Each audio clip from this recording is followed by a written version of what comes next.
لا حول ولا قوة إلا بالله العلي العظيم. حسبنا الله ونعم الوكيل، نعم المولى ونعم النصير. أعوذ بالله من الشيطان اللعين الرجيم. بسم الله الرحمن الرحيم. الحمد لله رب العالمين، الصلاة والسلام على أشرف الأنبياء والمرسلين وخاتم النبيين سيدنا ونبينا وشفيع ذنوبنا وحبيب قلوبنا وطبيب نفوسنا مولانا بالقاسم المصطفى محمد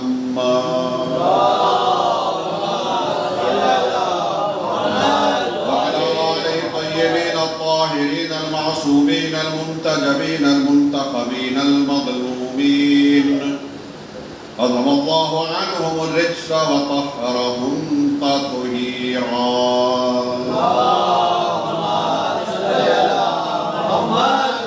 واللعنة الدائمة الباقية على أعدائهم وغاصب حقوقهم ومنكر فضائلهم ومصائبهم وعصمتهم أجمعين. اللهم لعن ولا ظالم ظلم حق محمد وآل محمد وآخر تابع له على ذلك. اللهم لعن العصابة التي جاهدت الحسين وشايعت وبايعت وتابعت على قتله. اللهم لعنهم جميعا. أما بعد، فقد قال الله تعالى في القرآن الكريم: بسم الله الرحمن الرحيم. لقد كان لكم في رسول الله أسوة حسنة. صلوات پڑھیے.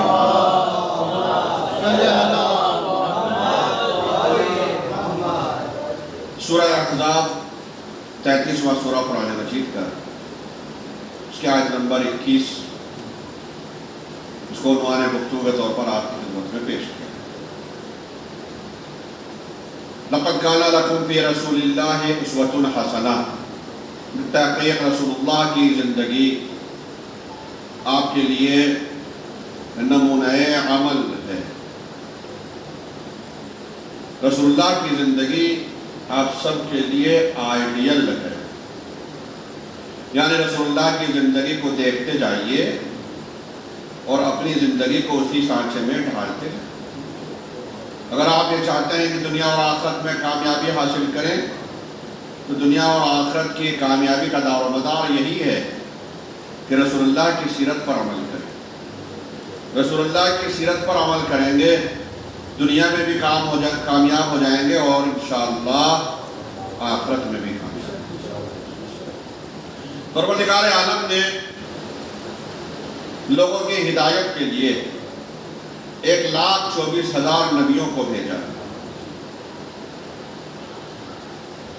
نبیوں کے ساتھ ساتھ انہیں 1,24,000 نبیوں میں 313 کو رسول بنایا اور انہیں 313 رسول میں سے 5 کو اولو العزم پیغمبر بنایا. ہر ایک نبی اپنے زمانے میں اپنی امت کے لیے نمونہ عمل ہی تھا.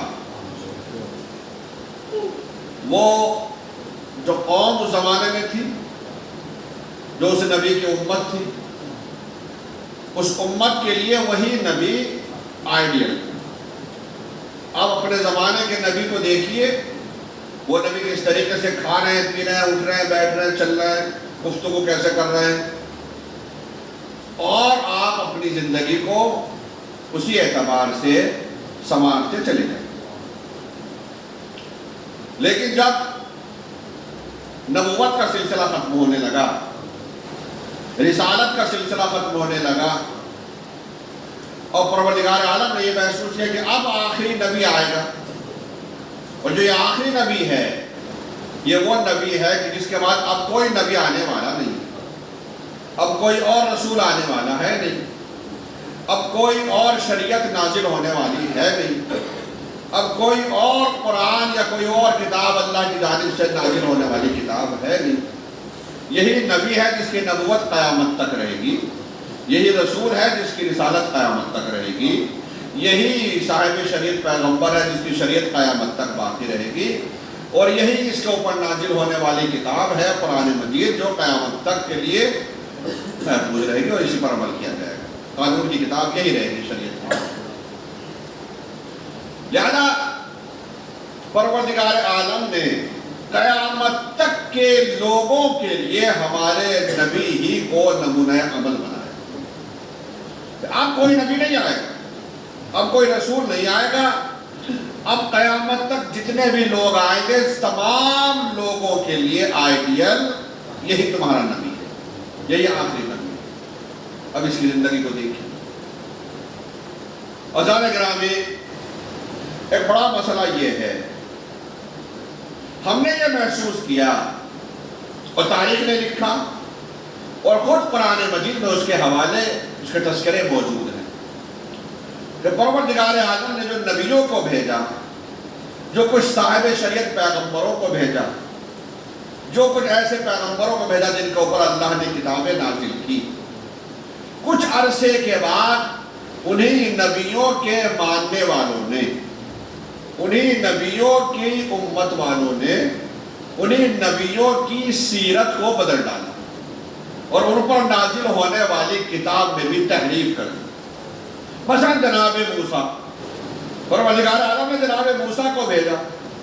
جناب موسیٰ صاحب شریعت پیغمبر تھے، موسیٰ کے اوپر توریت کو پروردگار عالم نے نازل کیا، مگر جناب موسیٰ کی امت نے جناب موسیٰ کے بعد جناب موسیٰ کے اوپر نازل ہونے والی کتاب کو بھی بدل دیا، اور جناب موسیٰ کی جو سیرت تھی اس سیرت میں بھی تحریف کر دی، اس کو بدل دیا۔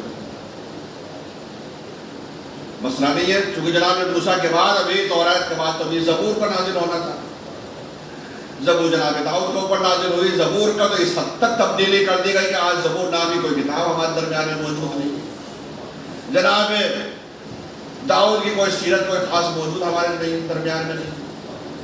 چلے جناب داؤد کے بعد جناب عیسیٰ کو آنا تھا، اور جناب عیسیٰ اس دنیا میں آئے، ان کو بھی اللہ نے صاحب شریعت پیغمبر بنایا، ان کے اوپر بھی پروردگار عالم نے کتاب کو نازل کیا، مگر جو حال گزشتہ نبیوں کا ہوا وہی ان کا بھی ہوا، اور جناب عیسیٰ ہی کے ماننے والوں نے جناب عیسیٰ کی سیرت بھی بدل دی اور جناب عیسیٰ کے اوپر نازل ہونے والی کتاب میں بھی تحریف کر دی۔ آج کی انجیل اور بائبل نام کی کتاب ہمارے درمیان میں جو ہے یہ وہ کتاب نہیں ہے، اصل جو کتاب جناب عیسیٰ کے اوپر نازل ہوئی بہت زیادہ تحریف کر دی۔ چلے یہاں تک مسئلہ سمجھ میں آتا ہے کہ چونکہ جناب عیسیٰ کے بعد تو ابھی آخری نبی کو آنا ہے، ابھی تو آخری کتاب نازل ہونے والی ہے، مگر سوال یہ ہے کہ میرے پروردگار مجھے اتنا بتا دے، یہ آخری کتاب ہے جس کو آخری نبی کے اوپر تو نازل ہو کرے گا، اور اب اس نبی کے بعد کوئی نبی آنے والا ہے نہیں، کوئی رسول آنے والا ہے نہیں، کوئی صاحب شریعت پیغمبر نازل ہونے والا ہے نہیں۔ ہم نے تو یہ دیکھا کہ اب تک جو بھی کتاب، جو بھی سیرت، جو بھی تُو نے نازل کیا، انہی امت والوں نے بدل دیا، تحریف کر دی، اس کو مٹا دیا گیا۔ آپ کیا اہتمام و انتظام کر رہا ہے؟ کیا آئندہ تو ایسا نہیں ہوگا کہ نبی کی سیرت بھی بدل دیں، نبی کے اوپر نازل ہونے والی کتاب بھی بدل دی جائے، تو ہم کون سی سیرت پر عمل کریں اور کون سی کتاب کے اوپر عمل کریں؟ جب نہیں پروردگار عالم جواب دے نادان نہیں، اب ایسا انتظام میں نے کر لیا ہے کہ اس میں تحریف ہو نہیں سکتی، جو نبی میری سیرت قائم کرے گا اس سیرت کو بدلا ہی نہیں جا سکتا۔ یہ صحیح ہے کہ موسیٰ کی سیرت کو بدل دیا، مگر اس کی وجہ یہ ہے کہ موسیٰ نے سیرت تو قائم کی تھی، موسیٰ کے اوپر کتاب نازل کی تھی، مگر میں نے محافظ کا انتظام نہیں کیا تھا، اس وجہ سے موسیٰ کی سیرت کو بھی بدل دیا، موسیٰ کے اوپر نازل ہونے والی کتاب کو بھی بدل دیا۔ عیسیٰ کا مسئلہ بھی وہی رہا، داؤد کا مسئلہ بھی وہی رہا کہ چونکہ میں نے کسی محافظ کا انتظام نہیں کیا تھا، مگر یہ تو آخری نبی ہے، یہ آخری کتاب ہے، یہ آخری سیرت ہے، میں نے اہتمام و انتظام یہ کر دیا ہے کہ ایک محمد کو بھیج رہا ہوں سیرت بنانے کے لیے 12 محمد بھیج رہا ہو، اس سیرت کو بچانے کے لیے۔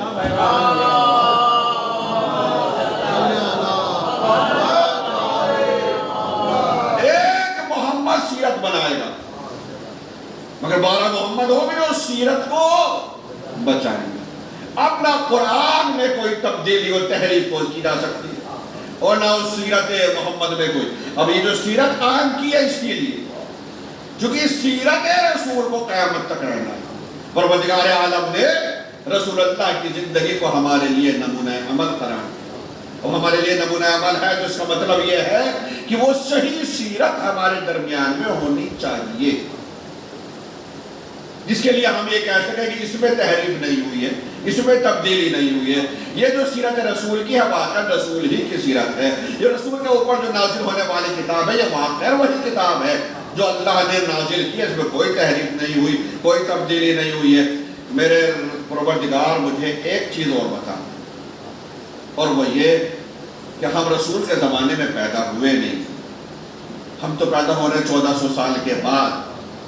کیا گارنٹی ہم لے یا کہہ سکے گارنٹی کے ساتھ کہ واقعاً کسی قسم کی کوئی تحریف نہیں ہوئی ہے؟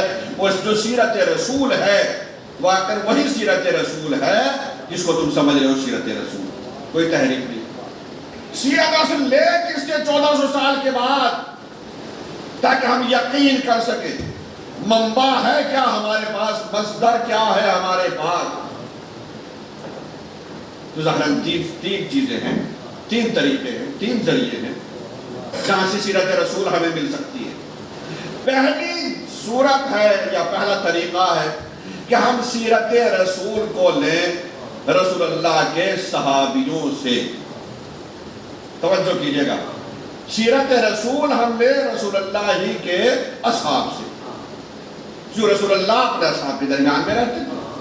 اٹھنا بیٹھنا کھانا پینا، یا مطلب جنگ میں کس طریقے سے جاتے تھے، رسول اللہ مسجد میں جاتے تو کیسے داخل ہوتے تھے، مسجد میں نماز پڑھتے کس انداز سے، کس طریقے سے ملاقات کیا کرتے تھے، لوگوں سے ملنا جلنا کس طریقے سے رہا کرتا تھا، تبلیغ کا عالم کیا تھا، انداز ہے، مہمان کوئی ہوتا تھا تو کس طریقے سے ملتے تھے، کوئی اور کہیں دوسرے ملک کا شخص آ رہا ہے اس سے کس طریقے سے ملتے تھے، یتیم کے ساتھ کس طریقے سے سلوک، امیر و غریب کے ساتھ کس طریقے سے، بیوہ بے سہارے کے ساتھ کیسے، یہ ساری چیزیں یقیناً ہمیں رسول اللہ کے اصحاب بتا سکتے ہیں، کیونکہ واقعی رسول اللہ کے اصحاب ایسے تھے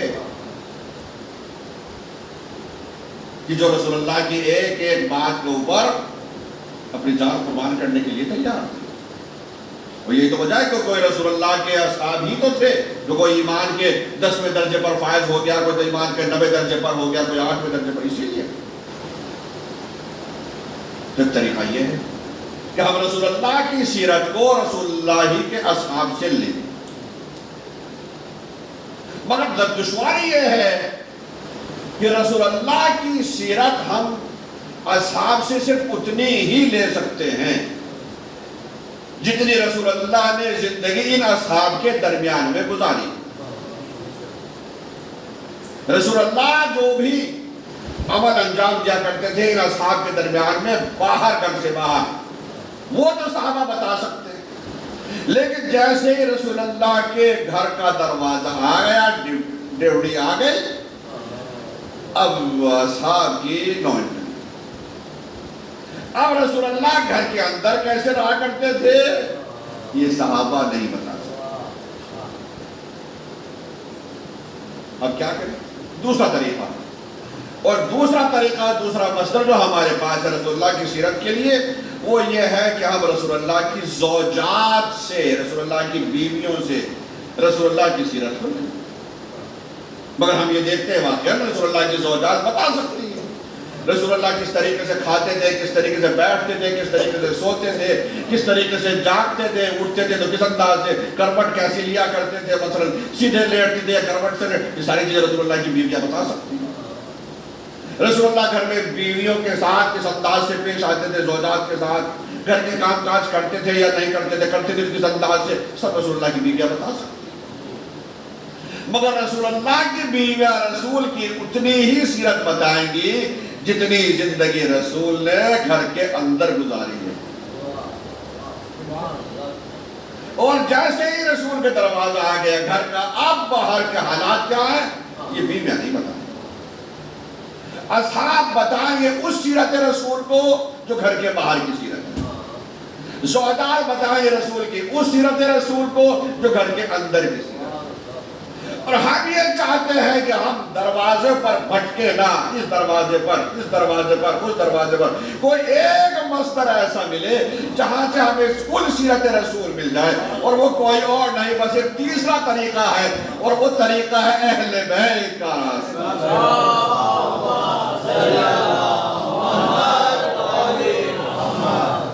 اہل بیت ہمیں بتائیں گے، گھر سے باہر کی سیرت کو لینا ہے رسول کی تو بھی اہل بیت سے حاصل کیجئے، گھر کے اندر کی سیرت اگر تو رسول کی چاہیے تو بھی اہل بیت ہمیں بتائیں گے۔ حد یہ ہے کہ جس زمانے میں رسول کے اصحاب موجود نہیں تھے، جس زمانے میں رسول اللہ کی زوجات کا نام و نشان نہیں تھا، اس زمانے کے حالات بھی اگر پوچھنے ہیں اور سمجھنے ہیں تو اہل بیت سے مل جائیں گے۔ رسول اللہ جہاں جہاں ہے، رسول اللہ جہاں جہاں ہے، اہل بیت رسول وہاں وہاں نظر آئیں گے۔ حد یہ ہے کہ اگر رسول زمین سے کعبہ قوسین و ادنیٰ کی منزل پر بھی پہنچ جائیں گے معراج کی جب، تو معراج میں بھی اہل بیت کی فرد نظر آئیں گے۔ صلوات پڑھ لیجئے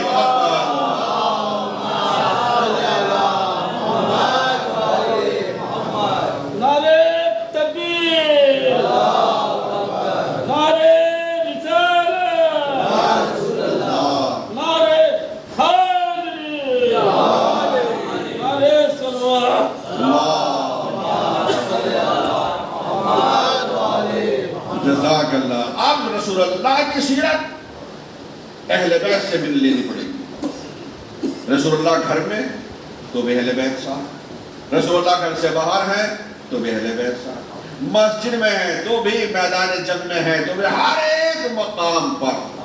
حد یہ ہے کہ رسول اللہ اگر معراج پر بھی گئے تو معراج کے حالات بھی ہمیں اہل بیت، کیونکہ پروردگار عالم نے رسول سے معراج میں بھی اگر کلام کیا ہے تو وہ علی ہی کے لہجے میں کلام کیا ہے۔ اب میرے عزیزو، یہ اہل بیت سے مراد جب ہم کہیں گے اہل بیت، تو اہل بیت سے مراد وہ صرف 5 افراد نہیں، صرف 5 افراد نہیں اہل بیت۔ اور جیسے میں نے کہا کہ اللہ نے محمدوں کا سلسلہ قائم کیا، اب 1400 سال کے بعد ہر ایک امام اپنے زمانے کا محمد ہی تھا، ہر ایک امام اپنے زمانے کا محمد، لیکن جو مومن، جو شخص بھی جس زمانے میں بھی، جس امام کے زمانے میں بھی ہے، اس امام سے سیرت رسول کو مل، سیرت رسول آپ کو وہاں مل جائے گی۔ رسول اللہ کس طریقے سے، اب دیکھیے اگر ہم سیرت رسول فرض کیجئے صحابہ سے لیتے ہیں تو آج تک تمام صحابہ اسی بات پر اتفاق نہ کر سکے کہ رسول اللہ کے وضو کا طریقہ کیا تھا، اس بات تک پر اتفاق نہ ہو سکا رسول اللہ نماز ہاتھ کھول کر پڑھتے تھے یا نماز میں ہاتھ باندھ لیا کرتے تھے۔ 3 خلافتیں گزر گئی رسول اللہ کے بعد، سن 11 ہجری میں رسول اللہ کی شہادت واقع ہوئی، اور سن 11 ہجری کے بعد 25 سال کے عرصہ گزر گیا، اور سن 35 ہجری آ گئی، 3 خلافتوں کا 25 سال کا پیریڈ۔ اور 25 سال کے بعد جب علی کو متفقہ طور پر بحیثیت خلیفہ صاحب نے تسلیم کر دیا، چوتھا ہی صحیح، اور میرے مولا نے نماز پڑھائی، تو ایک شخص بڑی مسجد میں کھڑا ہو گیا اور کھڑے ہو کر کہتا واللہ آج ایسے نماز پڑھی ہے جیسے رسول کے پیچھے پڑھا کرتا۔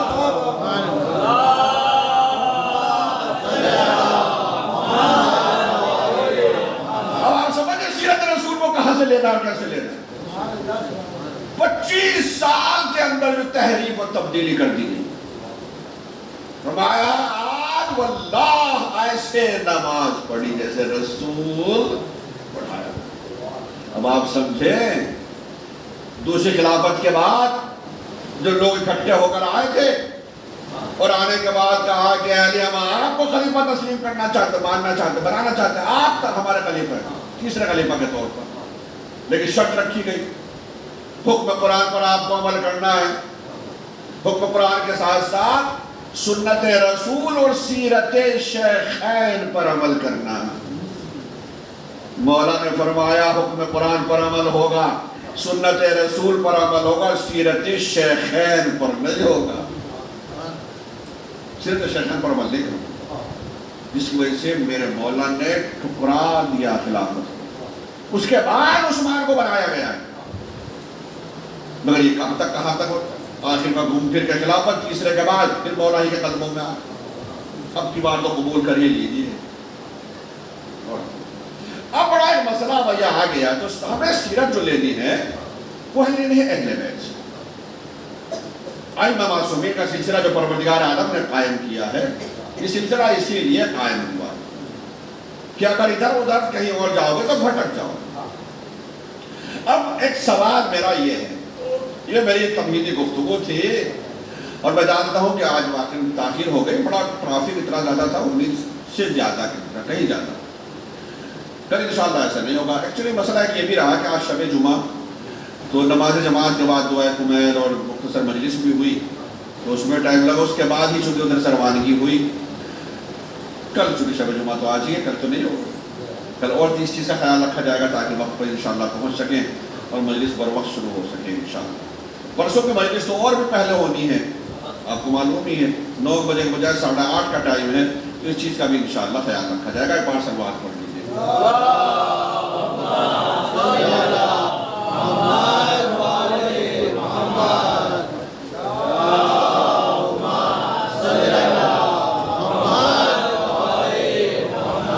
اب سوال میرا یہ ہے، اللہ نے لوگوں کی ہدایت کے لیے، اپنے بندوں کی ہدایت کے لیے جو یہ سلسلہ قائم کیا ہادیوں کا، چاہے وہ نبی کی شکل میں ہو ہادی، رسول کی شکل میں ہو ہادی، پیغمبر کی شکل میں ہو ہادی، یا پھر امام کی شکل میں ہو ہادی، جتنے بھی ہادیان بابا گزرے، 1,24,000 نبی، مگر سارے کے سارے مرد، 313 رسول اور سارے کے سارے مرد، 5 اولوالعزم پیغمبر اور سارے کے سارے مرد. نبوت و رسالت کے بعد سلسلہ امامت، 12 امام اور سارے کے سارے مرد. دنیا کی آبادی جناب 2 حصوں میں قریب 50% مرد ہیں، 50% عورت ہیں. 50% کے لیے تو اللہ نے اتنا انتظام کیا، 1.25 لاکھ نبی اور رسول اور امام، اور یہ باقی 50% کے لیے اللہ نے کیا کیا؟ عورتوں کے لیے اللہ نے کیا اہتمام و انتظام کیا؟ رسول کو ہمارے لیے آئیڈیل بنا دیا. ہر نبی میں نے کہا اپنے زمانے میں اپنی امت کے لیے آئیڈیل، رسول اللہ قیامت تک کے لیے آئیڈیل، رسول اللہ کے سنت و سیرت پر عمل سارے ائمہ نے کرتے ہوئے ہر امام ہمارے لیے آئیڈیل. مگر مردوں کا مسئلہ الگ ہے. میں کہہ رہا ہوں کچھ، میں مانتا ہوں کچھ مسائل ایسے ہیں جو مردوں اور عورتوں دونوں کے مشترک ہیں، سیم ہیں، مرد بھی وہی عورت بھی، لیکن اس کے باوجود کچھ مسائل ایسے ہیں جو خواتین کے مردوں سے مختلف ہیں. وہاں ضرورت تھی اس بات کی کہ کوئی خاتون ہو تاکہ دنیا کی خواتین اس کو اپنا آئیڈیل بنا سکیں. اس میں کوئی شک نہیں ہے کہ دنیا میں جب سے دنیا قائم ہوئی اس وقت سے لے کر رسول اللہ کی زندگی تک جو ہزاروں سال کا پیریڈ گزرا ہے، یہ نبوت کا زمانہ، اس درمیان میں واقعاً کچھ با اخلاق، با کردار، با عظمت خواتین گزری ہیں. سلسلہ ہم شروع کر سکتے ہیں جناب حوا ہی سے. اس کے بعد مثلا جناب حاجرہ ہیں، جناب سارہ ہیں. سلسلہ اور آگے بڑھائیے آپ تو جناب آسیہ بنت مزاحم یعنی زوجہ فرعون، خود جناب موسیٰ کی بہن جناب کلثوم، جناب موسیٰ کی زوجہ جناب شعیب کی بیٹی صفورہ بنت شعیب، اور آگے بڑھ جائیے تو سلسلہ بھی اسی طریقے سے جناب خدیجہ تک سلسلہ مل جائے گا. مگر مسئلہ یہ ہے کہ یہ واقعہ باعظمت خواتین تو گزری ہے، لیکن کیا ان کی زندگی اس لائق ہے کہ قیامت تک کے لیے نمونہ عمل بن سکے؟ نمونہ عمل بننے کے لیے دو اہم چیزیں چاہیے. پہلی چیز یہ ہے کہ وہ شخصیت جس کو نمونہ عمل بنایا جا رہا ہے وہ معصوم یا معصومہ ہو، اگر خاتون ہے تو معصومہ ہو، عصمت کے حصار میں زندگی گزرے. اور جتنی بھی خواتین کا میں نے نام لیا ہے ابھی تک، ان میں سے کوئی ایک خاتون بھی معصومہ نہیں. پہلی بات.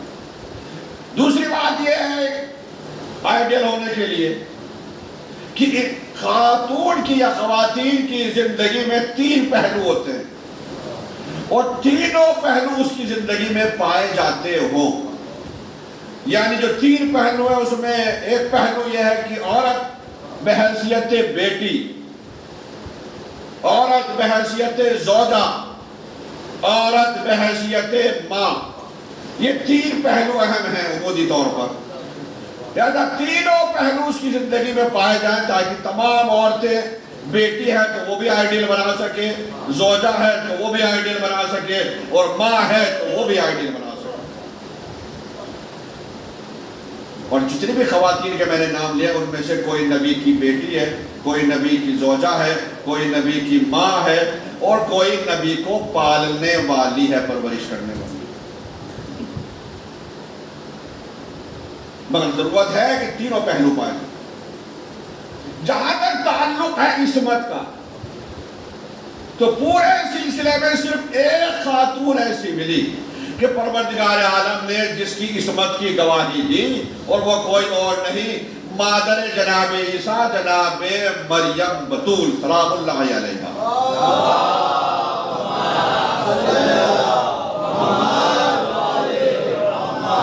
ایک خاتون جناب مریم. کیا جناب مریم کی زندگی، چونکہ معصوم والی زندگی تو ہے، کیا جناب مریم کی زندگی کو خواتین ہمارے آئیڈیل بنا سکتی ہیں؟ پروردگار عالم نے جناب مریم کی عصمت کی گواہی بھی دی. قرآن مجید میں بھی موجود ہے، یا مریم ان اللہ اصطفاک وطہرک واصطفاک علی نساء العالمین. اے مریم، اللہ نے تمہیں چن لیا، طیب و طاہر، پاک و پاکیزہ بنایا، اور عالمین کی عورتوں پر اللہ نے تمہیں منتخب کر دیا. تو عصمت کی گواہی تو اللہ دے رہا ہے. پہلی خاتون. دوسری خاتون جس کی عصمت کی گواہی پروردگار عالم نے دی وہ کوئی اور نہیں، اور آپ سے بہتر کون جانتا ہے جس کی شان میں پروردگار عالم نے نازل کیا. بسم اللہ الرحمن الرحیم. انما یرید اللہ لیذھب عنکم الرجس اہل البیت ویطہرکم تطہیرا.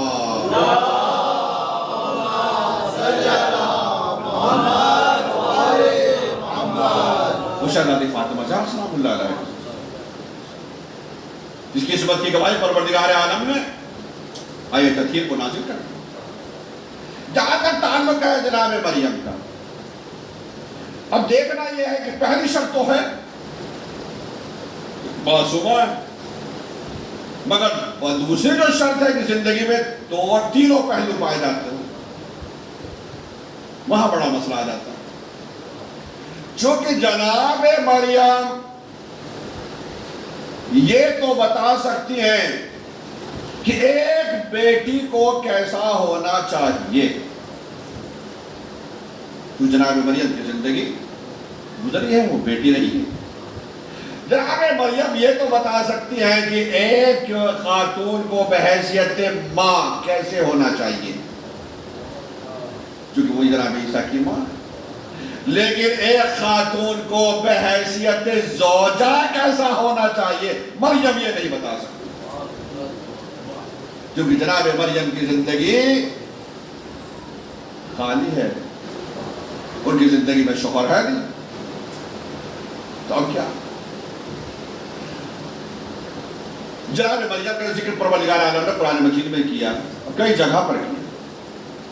جناب مریم کو جہاں اللہ نے سورہ مریم، خود سورہ مریم کے نام سے سورہ ہے، اس کے علاوہ بھی دوسرے مقام پر سورہ آل عمران وغیرہ میں بھی اور دیگر مقام پر بھی اللہ نے جناب مریم کا تذکرہ کیا۔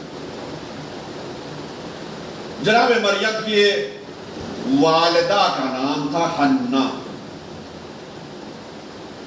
اور جناب مریم کے والد کا نام تھا عمران۔ 3 عمران گزرے ہیں تاریخ میں، 3 عمران۔ ایک جناب موسیٰ کے والد، ان کا نام تھا عمران۔ دوسرے جناب عیسیٰ کے نانا، جناب عیسیٰ کے نانا یعنی جناب مریم کے والد، ان کا نام تھا عمران۔ اور تیسرے امیر المومنین کے والد عمران یعنی جناب ابو طالب علیہ السلام۔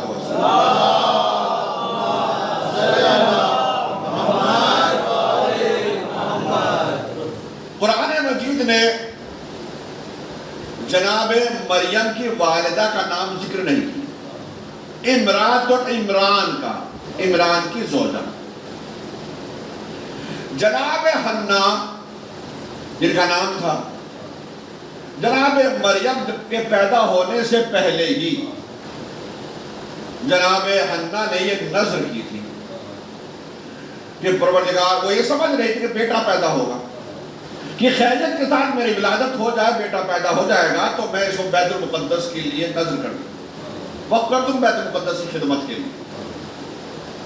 قرآن مجید نے ان کے لفظوں کو ذکر کیا، رب انی نذرت لک ما فی بطنی محررا فتقبل منی۔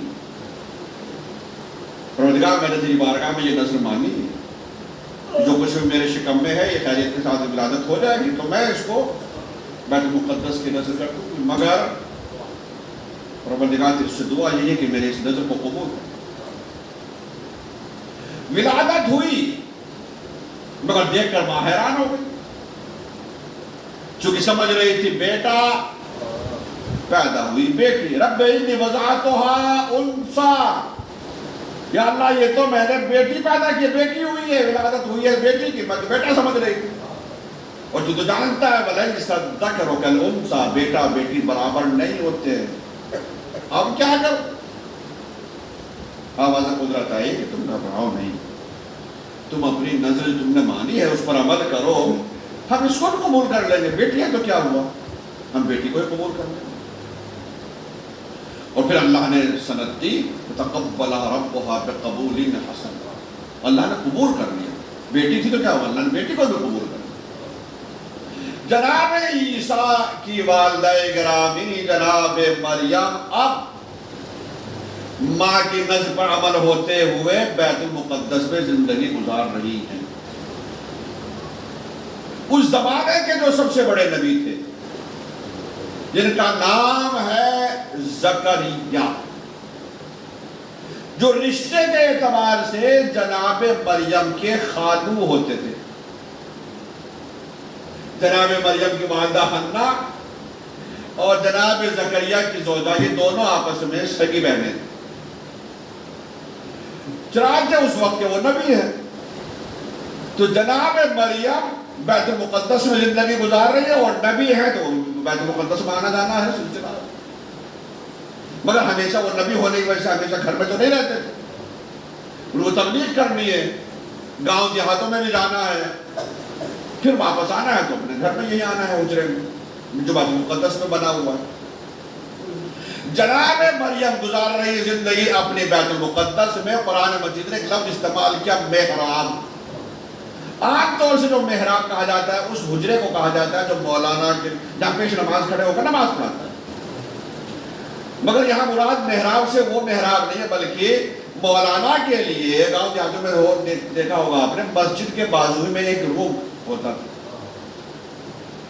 جو مسجد کی صاف صفائی کرنے والے افراد یا مسجد میں جو اگر مولانا ہیں تو وہ وہاں اس روم میں رہتے یا مؤذن ہے کہ جناب مریم اسی حجرے میں زندگی گزار رہی ہے، اس حجرے میں اس کمرے میں رہتی ہے۔ اب جب بھی جناب زکریا، توجہ کیجئے گا، جب بھی جناب زکریا تبلیغ کر کے واپس آتے تھے تو دیکھ کر حیران رہ جاتے تھے، حیران اس لیے رہ جاتے تھے کہ ان کے پاس مستقل پھل رکھے رہا کرتے تھے، کھانے رکھے رہا کرتے تھے۔ کلما دخل علیہا زکریا المحراب وجد عندہا رزقا، جب بھی جناب زکریا، کفالت تو وہ کر رہا ہے، وہ کفلہا زکریا، قرآن کہہ رہا ہے کفالت ان کی جناب زکریا نے کی ہے، مگر دقت یہ ہے جب وہ آتے تھے تو دیکھا یہ کھانے رکھے ہوئے مختلف قسم کے، فروٹس رکھے ہوئے مختلف قسم کے، تو یہ کھانے آئے کہاں سے؟ جب زکریا نے لا کر نہیں دیے ہیں تو یہ کھانے آئے کہاں سے، یہ پھل آئے کہاں سے؟ یہ سوال ہے یا نہیں؟ بہت اہم سوال۔ اسی لیے جناب زکریا نے جب دیکھا کہ مختلف قسم کے یہ کھانے رکھے ہوئے، مختلف قسم کے یہ پھل رکھے ہوئے ہیں، وہ اکثر پوچھتے تھے یا مریم ان لکی ھذا، اے مریم یہ سب کہاں سے آیا؟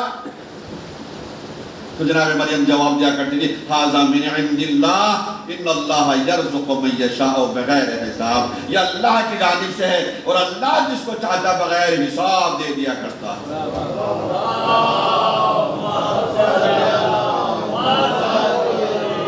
جناب مریم ہے معصومہ، جناب مریم کو قرآن مجید میں خود اللہ نے کہا صدیقہ، تو وہاں تو کوئی مسئلہ ہے ہی نہیں، لیکن میسج کتنا بڑا ہے قیامت تک کے مسلمانوں کے لیے، ہم سب کے لیے، وہ پیغام اسی لیے ہے، اور ہم سب کا ہر ایک وہ شخص جو باپ ہے اس کے لیے پیغام ہے کہ اپنی اولاد کا خیال رکھو، جس چیز کو تم نے اپنی اولاد کو لا کر نہیں دیا، اگر اولاد کے پاس وہ چیز دیکھو تو فوراً پوچھو یہ کہاں سے آیا۔ بیٹے کو ہم نے کوئی چیز نہیں دی ہے تو بیٹے کے پاس یہ چیز اگر ہے اس کا ہاتھ میں تو کہاں سے آئی ہے؟ بیٹی کے پاس ہم نے موبائل اس کو نہیں دیا مگر بیٹی کا ہاتھ میں موبائل ہے تو کہاں سے آیا؟ ہر ایک باپ کا یہ فرض ہے کہ اپنی اولاد کے بارے میں تحقیق کرے، یہ چیز آئی کہاں سے، یہ چھوٹی چیز ہو بڑی چیز ہو اس سے مطلب نہیں، جو چیز ہم نے لا کر نہیں دی ہے وہ تمہارے پاس آئی کہاں سے، تحقیق کریں۔ اسی لیے جناب کفالت کی ذمہ داری تھی جناب یحییٰ کی، جناب زکریا کی، وہ پوچھ رہے کہاں سے، اللہ نے کہا تھا کہاں سے آیا ہے؟ اللہ یرزق من یشاء بغیر حساب۔ امیر المومنین علی بن ابی طالب علیہ السلام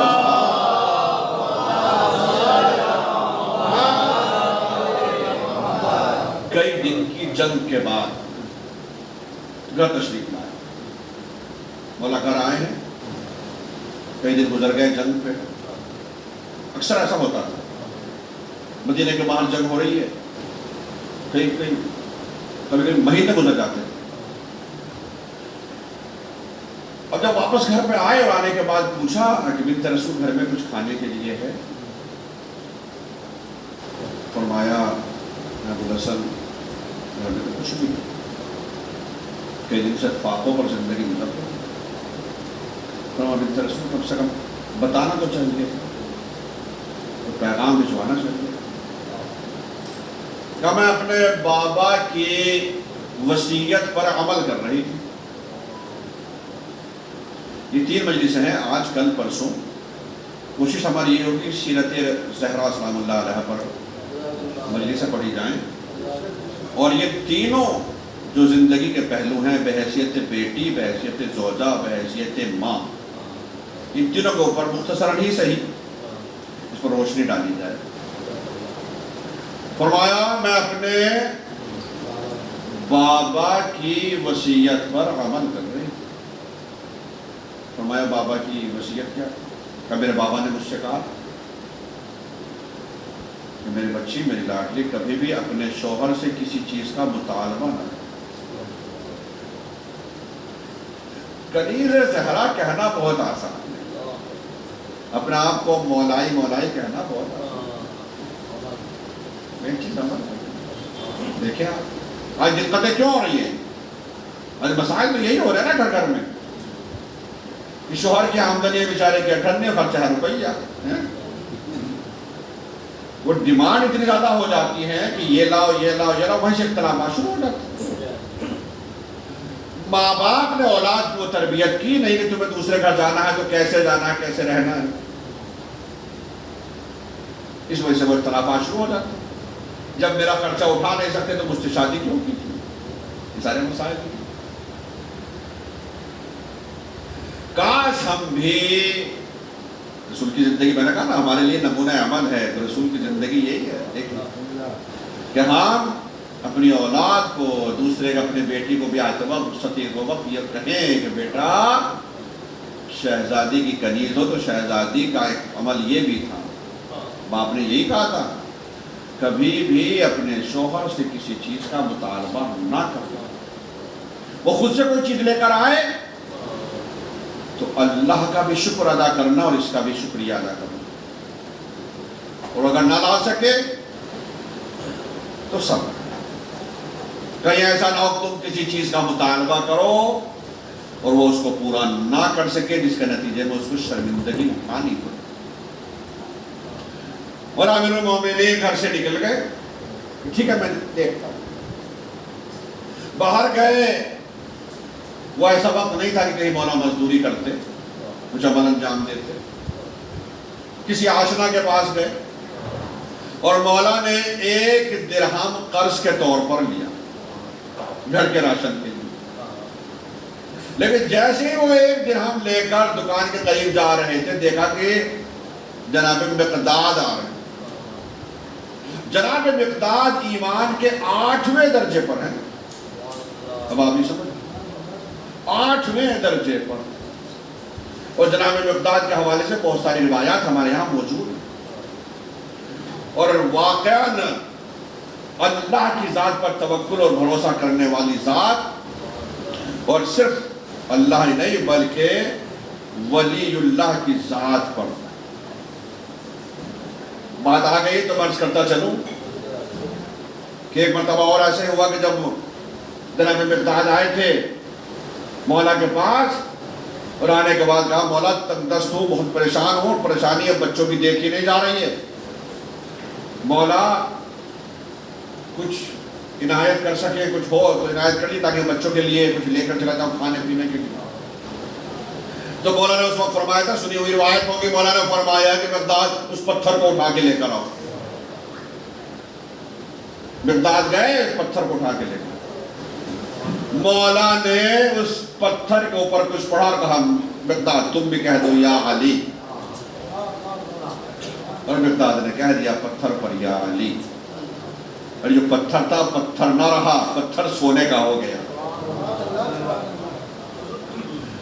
مولا نے فرمایا جاؤ مقداد لے جاؤ، اس کو بیچ دو، اور گھر کے اپنے بچوں کے آسودگی کے لیے بچوں کے راشن کھانے پینے کا انتظام کرو۔ مقداد پھر گئے، پھر ایک اور پتھر ڈھونڈنے لگے اور تلاش ہوئے، ایک اور پتھر لے کر آئے، اور لانے کے بعد اب اس پتھر کو اس سونے کو توڑنا شروع کر دیا، پتھر نہیں ابھی سونا، اور توڑا تو اس میں چھوٹا سا لے۔ مولا نے فرمایا کہ مقداد کیا کر رہے ہو؟ ایک چھوٹا سا توڑا اور باقی سارا سونا وہیں چھوڑ کر چل دی۔ مولا نے فرمایا مقداد یہ کیا کر رہے ہو، یہ سونا چھوڑ رہے ہو؟ فرماتے ہیں مولا آج کے لیے اتنا کافی ہے، آج کے لیے بس اتنا ہی کافی ہے۔ مولا نے فرمایا مقداد لے جاؤ، آئندہ کام آئے گا۔ فرمایا مولا جس کا آپ جیسا مولا ہو اسے کل کی فکر کیا ہے؟ صلوات پڑھ لیجئے محمد علیہ۔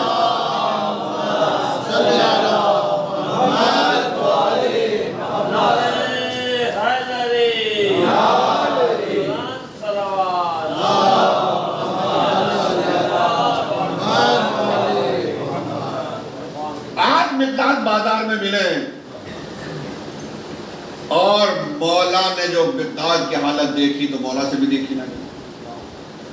مولا نے فرمایا مقداد خیریت؟ مولا بھوک نے مجبور کیا گھر سے نکلنے کے لیے، بچوں کی حالت دیکھی نہیں گئی اس لیے آیا ہوں کہیں سے کچھ مل جائے تاکہ بچوں کے لیے لے کر چلا جاؤں۔ مولا نے فرمایا مقدار حالت میری بھی کوئی تم سے بہتر نہیں ہے، مگر تم شاید زیادہ مستحق لگ رہے ہو، لے جاؤ۔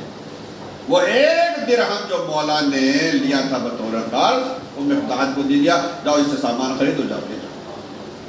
سمجھا ہم مولا کو مولا کیوں مانتے ہیں؟ ہم مولا ہی کو کیوں مانتے ہیں؟ وہ مولا ہو ہی نہیں سکتا جو اپنے چاہنے والوں کا خیال نہ رکھ سکے۔ علی کو علی مانتے ہی اسی لیے کہ علی اپنی پریشانی بھول سکتے ہیں، لیکن اگر کسی چاہنے والے نے پکار لیا تو مشکل کشائی کے لیے آئیں گے۔ اب مولا خالی واپس ہٹا کرے، گھر تو آ رہے ہیں لیکن دماغ میں تو یہ چل رہا ہے نا کہ میں تو یہ کہہ کے گیا تھا کہ کچھ لے کر آؤ، بچوں کے لیے جاتا ہوں دیکھتا ہوں۔ یہ سوچ کر مولا داخل ہوئے گھر میں۔ جیسے گھر میں داخل ہوئے تو سامنے تخت پر رسول اللہ تشریف فرمائے، ایک دوسری جانب شہزادی نماز میں مصروف ہے، اور دونوں کے درمیان میں ایک خان رکھا ہوا ہے جس کے اوپر کپڑا تو ڈھکا ہوا ہے، خان پوش کے اوپر ہے تو سرپوش، مگر اس میں سے کھانوں کی خوشبو آ رہی ہے۔ مولا کی گردن جھکی ہوئی ضرور تھی، مگر جب آگے بڑھے مولا کے مشام پہ خوشبو آئی۔ ایک مرتبہ جب تک شہزادی نے نماز مکمل کی اور فوراً جس انداز سے جناب زکریہ نے پوچھا تھا جناب مریم سے، آج امیر المومنین بنت رسول سے پوچھ رہے ہیں، یا مریم یا زہرا یا فاطمہ انا لکی ھذا، کھانے کو دیکھ کر اے فاطمہ یہ سب کہاں سے آیا؟ تو جواب کر مریم نے دیا تھا، آج جواب زہرا دے رہی، ھذا من عند اللہ ان اللہ یرزق من یشاء بغیر حساب، یہ تو اللہ کی جانب سے ہے، اللہ جس کو چاہتا بغیر حساب دے دیا کرتا۔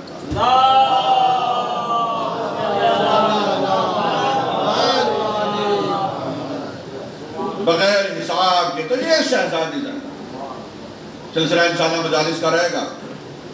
اس زمانے کو سمجھیے میرے عزیز، جس زمانے میں شہزادی آئی، اس زمانے میں جس زمانے میں عورتوں کو بیٹیوں کو زندہ درگور کر دیا جاتا، جہاں باپ کے لیے شرم و عار کی بات ہوتی تھی بیٹی کا پیدا ہونا، کتنے ایسے تاریخ میں آپ کو واقعات ملے جو لوگ رسول اللہ کے پاس کتنے لوگ آئے اور جنہوں نے کہا یا رسول اللہ کیا ہماری میں بخشش ہو سکتی ہے؟ رسول نے پوچھا کہ کیوں نہیں؟ رسول نے فرمایا کیوں نہیں، یہ بھی طور پر بخشش ہے، مگر ہم نے تو گناہ کیا ہے، ہم نے بہت بڑا گناہ کیا ہے۔ کیا کیا تم نے ایسے؟ تو میں نے اپنے ہاتھ سے اپنی 5 بیٹیوں کو زندہ دفنایا۔ وہ زمانہ سمجھ گیا، اس نے کہا میں نے 5 بیٹیاں دی، 7 بیٹیاں، اور فی الحال موضوع سے خارج ہو جائے گی بات، اگر میں اس تفصیل میں اتنا وقت بھی نہیں ہے تو بیان کر سکوں۔ ایسے زمانے میں شہزادی اس دنیا میں تشریف لائی، جہاں اصلاً عورتوں کو عزت و احترام دیا ہی نہیں جاتا، اور شہزادی اس دنیا میں آئی ہیں تو نبی کریم نے وہ عزت وہ مقام عطا کیا کہ تمام شیعہ سنی تمام کتابوں میں آپ کو مل جائے گا کہ اذا دخلت فاطمہ قام الیہا رسول اللہ، جب بھی فاطمہ اپنے باپ کی خدمت میں پہنچتی تھی رسول اللہ بیٹی کی تعظیم کے لیے کھڑے ہو جاتے تھے، فقبلها، اور اس کو پیشانی کا بوسہ دیا کرتے تھے، وَأَجْلَسَهَا فِي مَكَانِهِ، اور جہاں رسول اللہ خود بیٹھے ہوئے ہوتے تھے اپنی جگہ پر اپنی بیٹی کو بٹھایا کرتے تھے۔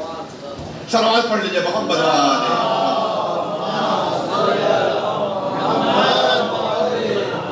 انشاءاللہ کل آگے بات بڑھائیں گے، مگر میرے عزیزوں بیٹی کا مرتبہ کیا ہے؟ بیٹی کے بارے میں مجھے حالانکہ مجھے بہت کچھ عرض کرنا تھا، میں نے کہا کل اور پرسوں انشاءاللہ مجھے اس میں تفصیل سے بیان کریں۔ بیٹی اپنے باپ کے سر کو اپنے زانوں پر رکھے ہوئے ہے اور نیم غشی کا عالم ہے رسول۔ ایسے موقع پر دروازے پر کوئی شخص آتا ہے، دق الباب کیا، شہزادے نے کہا میرے بابا استراحت کر رہے ہیں، آرام کرو، بعد میں۔ تھوڑی دیر گزری، تھوڑی دیر کے بعد پھر دروازہ کھٹکھٹایا، شہزادے نے پھر وہی جواب۔ جب تیسری مرتبہ دروازہ کھٹکھٹایا تو شہزادی نے گریہ کرنا شروع کر دیا۔ شہزادی روئی تو شہزادی کے گرم گرم آنسو باپ کے چہرے پر پڑے، جس باپ کا سر شہزادی کے زانوں پر۔ ایک مرتبہ باپ کی آنکھ کھل گئی، باپ نے پوچھا میری لاڈلی، میری بچی، ابھی تمہارا باپ زندہ ہے، باپ کی زندگی میں رونے کا سبب کیا ہے؟ مرتبہ شہزادی نے فرمایا بابا دروازے پر کوئی شخص ہے، بار بار دروازہ کھٹکھٹا رہا ہے، میں نے اس سے کہہ دیا کہ میرے بابا آرام کر رہے ہیں، میرے بابا کی طبیعت ناساز ہے، بعد میں آنا، مگر وہ جاتا نہیں ہے۔ ایک مرتبہ رسول نے فرمایا میری بچی، اس کو اندر داخل ہونے کی اجازت دے دو، یہ کوئی اور نہیں، یہ ملک الموت ہے جو میری روح قبض کرنے کے لیے آیا ہے۔ میری بچی، یہ تیرے در کا شرف ہے کہ ملک الموت بھی تجھ سے اجازت لے کے داخل ہونا چاہتا۔ میرے عزیز و آپ سمجھئے کہ جس دروازے پر ملک الموت بھی اجازت کے بغیر نہ آتا ہو، وہی دروازہ ہے کہ رسول کے بعد اسی دروازے پر مسلمان آگ و لکڑیاں لے کر جمع ہو گئے اور دروازے میں آگ لگا دی گئی۔ جلتا ہوا دروازہ شہزادی کے اوپر گرا دیا۔ اجرکم علی اللہ، اجرکم علی اللہ۔ اللہ آپ کو کسی غم میں نہ رلائے سوائے غم اہل بیت۔ پروردگار آپ کی پرسداری کو قبول فرمائے، شہزادی آپ کو اجر عظیم عطا فرمائے۔ ابھی مستقل دستور تھا رسول اللہ کہ رسول اللہ اپنی بیٹی کے چہرے کی جانب دیکھتے رہا کرتے اور آنسو بہاتے رہا کرتے تھے۔ شاید رسول اللہ کو وہ زمانہ یاد آ رہا ہوگا جو رسول اللہ کے بعد شہزادی کے اوپر گزرنے والے حالات، شاید ایک ایک حالات رسول اللہ یاد کرتے جاتے تھے اور مستقل گریہ فرماتے جاتے تھے۔ ایک دن شہزادی کو اپنے قریب بلایا اور کان میں کچھ کہا، جس کو سننے کے بعد شہزادی تڑپ گئی۔ میرے جو چند سیکنڈ گزری کہ ایک مرتبہ رسول نے پھر اشارہ کیا، شہزادی کو پھر اپنے قریب بلایا اور ایک مرتبہ شہزادی کے کان میں پھر باپ نے بیٹی کے کان میں کچھ کہا۔ شہزادی نے سنا تو سننے کے بعد مسکرانے لگی۔ اس منظر کو عائشہ دیکھ رہی تھی۔ عائشہ کہتی ہے میں یہ سوچ رہی تھی کہ آخر نبی نے کیا کہا ہے اپنی بیٹی کے کان میں، جس کو سننے کے بعد بیٹی پہلے گریہ کرنے لگی، پھر دوبارہ کچھ کان میں کہا، جس کو سننے کے بعد بیٹی مسکرانے لگی۔ اور یہی سوچ کر عائشہ اب شہزادی کے قریب گئی اور شہزادی سے کئی مرتبہ پوچھا کہ آخر نبی نے آپ کے کان میں کیا کہا تھا جس کو سن کر آپ رو رہی تھی، پھر آپ مسکرانے لگی تھی۔ شہزادی نے فرمایا اگر میں وہ راز فاش کر دوں تو یہ تو مناسب نہیں ہے، اس لیے پھر میرے بابا نے مجھے کان میں اسی لیے کہا تھا کہ میرے بابا نہیں چاہتے تھے میں اس راز کو اتنی جلدی فاش کروں۔ مگر جیسے ہی شہزادی کی شہادت کے ایام قریب آئے، ایک مرتبہ جب پھر سے پوچھا گیا تو اب شہزادی نے بتا دیا جب مجھ سے پہلی مرتبہ میرے بابا نے کان میں کہا تھا تو مجھے یہ خبر دی تھی میری بچی اور قریب تیرا باپ تجھ سے جدا ہونے والا ہے، میری بچی اور قریب تو یتیم ہو جائے گی۔ پھر دوبارہ جو میں کان میں کہا وہ یہ جملہ تھا مگر میری بچی گھبرا نہیں، میرے تمام اہل بیت میں سب سے پہلے تم ہی مجھ سے ملو گی۔ اس کو سن کر میں مسکرانے لگی تھی، میں اپنے بابا سے سب سے پہلے ملوں گی۔ ہاں میرے عزیزو کیا حالات ہو گئے، میرے عزیزو کیا زمانہ آ گیا ذرا آپ تصور تو کریں کہ ابھی زمانہ صرف 75 دن ہی گزرے ہیں اور 75 دن کے بعد یہ حالات پیدا ہو گئے۔ میرے عزیزو ذرا آپ تصور کریں جو حالات شہزادی کے اوپر گزرے، یہ آپ مرثیہ مستقل سنتے رہتے ہیں کہ شہزادی نے کہا تھا اپنے باپ کی شہادت کے بعد کہ صبت علیہ مصائب اللہ صبت علی الایام سرن لیالیا، بابا آپ کے بعد اس پر وہ مصیبتیں پڑی کہ اگر یہ مصیبتیں دنوں پر بھی پڑتی تو دن بھی اندھیری رات میں تبدیل ہو جاتے۔ آخر وہ کون سی مصیبتیں تھی، وہ کون سے حالات تھے جس کی طرف اشارہ کرنا چاہ رہی تھی، جن کی جانب اشارہ کر کے شہزادی یہ مرثیہ کہہ رہی تھی۔ میرے عزیزو روایت میں وہ مصائب آپ کو ملیں گے، آپ تصور تو کریں ابھی آپ نے نماز پڑھی، نماز کی تکبیر میں آپ نے ہاتھوں کو بلند کر کے اللہ اکبر کہا، مگر شہزادی ایک ہاتھ سے تکبیر بلند رہی، شہزادی کا ایک ہاتھ بلند نہیں ہو پاتا تھا۔ نماز کے بعد آپ نے تسبیح پڑھی، اپنے ہاتھ سے تسبیح دانوں کو پھرایا، مگر عزیزو شہزادی ایک ہاتھ سے تسبیح تک نہیں پڑھ سکتے۔ اجرکم اللہ، اجرکم اللہ۔ حالات کیسے ہو گئے تو اندازہ لگائیے۔ ایک مرتبہ شہزادی نے یہی تو پوچھا تھا، اے ابو الحسن میں نے سنا ہے کہ مدینے کے لوگ آپ کو سلام نہیں کرتے، میں نے سنا ہے مدینے کے لوگ آپ کو سلام نہیں کرتے۔ ایک مرتبہ علی تڑپ گئے، وہ تڑپ کر کہا بنت رسول اب بات اس سے آگے بڑھ گئی ہے، نہ صرف یہ کہ سلام نہیں کرتے، ارے میں سلام کرتا ہوں تو مجھے جواب نہیں دے۔ آجرکم اللہ۔ بس ایک چھوٹی سی روایت اور مجلس ختم کرتا ہوں۔ یہی وہ حالات تھے جن حالات کو دیکھ کر، مدینے کے ان حالات کو دیکھ کر جو اصحاب با وفا اصحاب تھے، مخلص اصحاب تھے، وہ مدینے میں ان سے یہ حالات دیکھے نہ گئے، مقابلہ کر نہیں سکتے تھے، اس لیے وہ مدینہ چھوڑ دیا۔ اور کئی ایسے صحابی کا نام آپ کو تاریخ میں ملے گا جنہوں نے مدینہ چھوڑ کر دوسرے شہروں میں چلے گئے۔ انہی اصحاب میں سے ایک جناب مؤذن بلال کا نام ملتا ہے۔ بلال نے مدینہ چھوڑ دیا اور یمن چلے گئے، 50 دن گزر گئے۔ ایک دن بلال سو رہے تھے، خواب میں رسول اللہ کو دیکھا، رسول اللہ فرما رہے بلال سب نے چھوڑا تھا تم نے بھی چھوڑ دیا۔ بلال تڑپ گئے، ایک مرتبہ نیند سے آنکھ کھلی، سمجھ گئے رسول اللہ کیا کہنا چاہتے ہیں، فوراً رخت سفر باندھا اور یمن سے واپس جناب بلال مدینہ تشریف لا رہے ہیں۔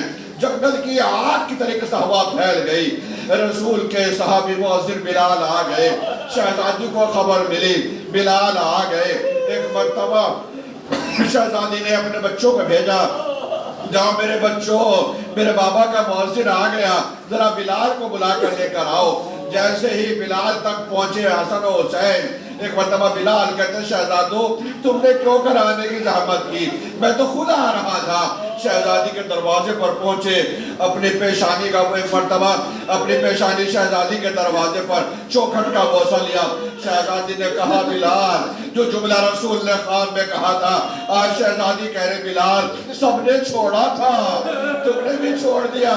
کہا شہزادی کیا کروں مجبور تھا، یہ حالات مجھ سے دیکھے نہیں جا رہے تھے اس لیے میں چلا گیا تھا، مجھے معاف کرنا۔ اب یہ باتیں ہو رہی تھی، تبھی اذان کا وقت ہو گیا۔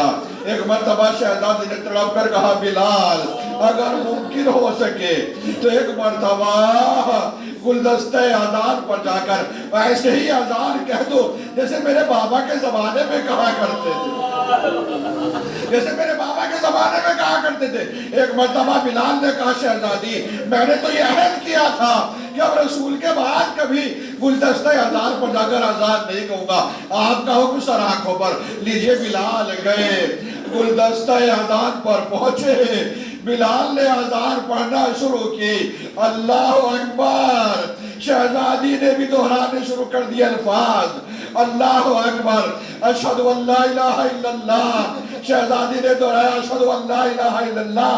مگر بابا کا زمانہ یاد آ گیا. ارے یہی تو وہ وقت تھا جب میرے بابا وضو کیا کرتے تھے. یہی وہ وقت تھا جب میرے بابا بچوں کا ہاتھ پکڑ کر مسجد میں لے جایا کرتے تھے. ایک مرتبہ جیسی مؤذن بلال نے کہا اشہد ان محمد رسول اللہ.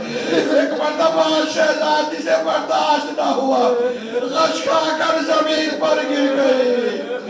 دونوں بچے اٹھے تیزی کے ساتھ مسجد پر اے بلال ارے بندار کو روک دی. ہماری ماں غش کھا کر گر گئی, ہماری ماں غش کھا گئی. میں کہوں گا شہزادی زہرا ارے رسول کے بعد مؤذن بلال کی اذان میں برداشت نہ ہو سکی. ذرا کربلا کے میدان میں آئیے, ذرا دیکھیے کہ صبح عاشور ارے جناب علی اکبر نے اذانیں سن دی تھی. کوئی ام لیلا سے پوچھے کہ عاشور کے بعد جب بھی اذان صبح ہوتی ہوگی لیلا کو علی اکبر یاد آ جاتا. علی اکبر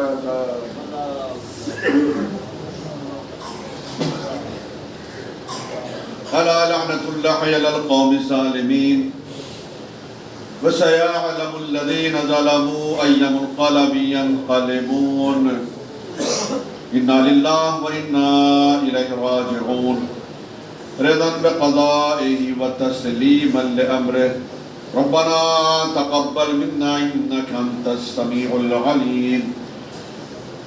بار الہ امام زمانہ کی ظہور میں تعجیل فرما, ہمیں ان کے آوان و انصار میں شمار فرما. معبود کوئی غم نہ دینا سوائے غم اہل بیت. اس وقت تک ہمیں اس دنیا سے نہ اٹھانا جب تک ہمارا امام ہم سے راضی نہ ہو. اس دنیا سے جائے تو ایک خاتم قرآن اور ایک میں دامن اہل بیت ہو. یا اللہ میرے معبود تمام مومنین جو دعاؤں کی درخواست کرتے ہیں, جو بھی ان کی حاجت مرادیں تمنا آرزویں ان تمام کو پورا فرما. تمام ہمارے مرحومین کی مغفرت فرما. اے میرے معبود دنیا میں جہاں کہیں بھی مومنین اس پرسداری کو انجام دے رہے ہیں, پروردگار تمام کی عزداری اس پرسداری کو قبول فرما. اے میرے معبود میرے پروردگار پرچم اسلام کو سر بلند فرما, پرچم کفر و نفاق کو سر نگو فرما. پھر سے دعا ایمان کے ظہور میں تعجیل فرما, ہمیں ان کے انصار میں شمار فرما. ربنا تقبل منا انک انت السمیع العلیم. ما تبے